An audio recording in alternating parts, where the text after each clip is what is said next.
الو صباح الخير سي صافي. صباح النور. يعيشك نهارك زين سي صافي. معك صالح الغابري، انا مدير شركه وسع بالك سي صافي. معناها نعم. مدير شركة شنو؟ مدير شركة وسع بالك، معناها هي شركة تعريفها شوي سي صافي، حابينها تكون معناها شركة وسع بالك. نعم ايوه قلت لك وسع هذه شركة وسع بالك، ما فهمتش ما هي برك.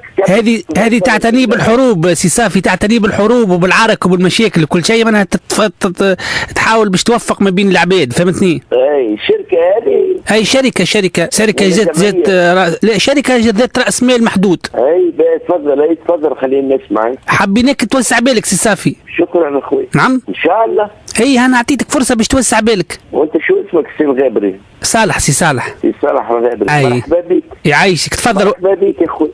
تفضل وسع بالك سي صافي. وصلت رسالتك يا اخوي. لا تو انت باش توسع بالك سي صافي. تفضل انا موسعين بالنا احنا طول عمرنا موسعين بالنا. لا تفضل سي صافي تفضل. نعم تفضل قلت لك. شنو تفضل؟ نعم ما فهمتكش. تفضل قلت لي تفضل، علاش تفضل قلت لك احنا شركة وسع بالك. شو اللي تحب مني انت يا استاذ؟ معناها قلت لك تفضل اعطينيك الفرصة باش توسع بالك معناها. بارك الله فيك اخويا، والله يسامحك، والله يكرمك، والله يشد لك في اولادك. يعيشك. وموسع بالي انت، ووسع انت صدرك، وسعوا انتم المساحة على الناس.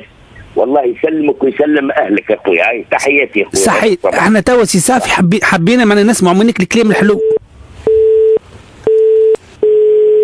تفضل اخويا. وي سي صافي قص التليفون سامحني سي صافي. نعم قلت لك قص التليفون سامحنا. لا ما قص التليفون يا اخويا، ربي معاك اخويا. خليني هذا الصباح الله يرحمك. انا راني ما نحبش نحكي بالتليفون. حاب تقابلني تفضل اخويا، كان عندك حاجه معايا تفضل معايا، اهلا وسهلا بيك في كل وقت. لا حبينا سي صافي بركه معناها نعطيوك المصدح باش شو اللي بيني وبينك يا اخويا؟ يرحم بوك يا اخويا، يرحم بوك سي صالح. هيا تمشي يا سي صافي. شو اللي بيك؟